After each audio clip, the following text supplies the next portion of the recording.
potensi menjadi perang dunia ketiga kalau Dewan Keamanan PBB tidak cepat bertindak dan untuk mendamaikan Iran dan Israel tersebut. Kawsari menyatakan parlemen telah mencapai kesimpulan bahwa Selat Hormuz harus ditutup, meski keputusan akhir berada di tangan Dewan Keamanan Nasional tertinggi Iran. Konflik antara Iran dan Israel kian memanas. Terlebih setelah Presiden Amerika Serikat Donald Trump memutuskan membantu Israel dengan mengebom 3 situs nuklir Iran. Sejumlah pihak khawatir ikut campur Amerika Serikat menjadi lonceng perang yang menyulut konflik semakin meluas. Pengamat hubungan internasional Universitas Padjadjaran, Tengku Reza Syah bilang, konflik kedua negara berpotensi menimbulkan perang yang lebih besar dan meluas jika PBB tidak cepat bertindak. Ini ada potensi menjadi perang dunia ketiga kalau Dewan Keamanan PBB tidak cepat bertindak dan untuk mendamaikan Iran dan Israel tersebut. Dan Amerika Serikat sudah terlanjur menghidupkan sumbu perang dunia ketiga karena saat ini dunia berpikir-pikir siapa yang akan serangan serupa akan ditujukan kepada siapa. Saya pikir Rusia sudah mulai waspada, kemudian juga Cina juga mulai waspada. Tapi kalau kita melihat bagaimana kemampuan serangan Iran atas Israel beberapa hari lalu, itu kelihatan sekali.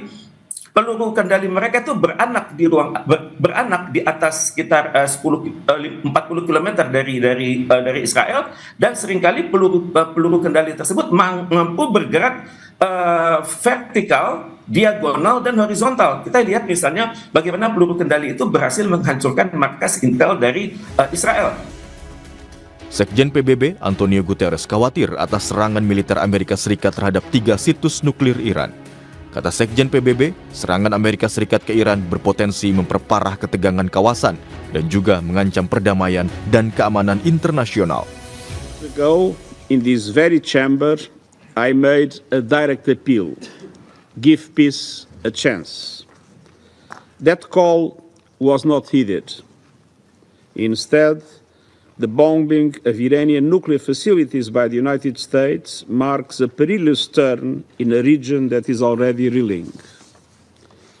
From the outset of the crisis, I have repeatedly condemned any military escalation in the Middle East. The people of the region cannot endure another cycle of destruction. And yet, we now risk descending into a rat hole of retaliation after retaliation. To avoid it, diplomacy must prevail. Sementara, satu langkah baru kini tengah dilakukan pihak Iran. Kami kutip dari Kompas.com yang diambil dari TV pemerintah Iran, pernyataan anggota Komisi Keamanan Nasional Mayor Jenderal Esmail Kawsari. Kawsari menyatakan, parlemen telah mencapai kesimpulan bahwa Selat Hormuz harus ditutup, meski keputusan akhir berada di tangan Dewan Keamanan Nasional tertinggi Iran.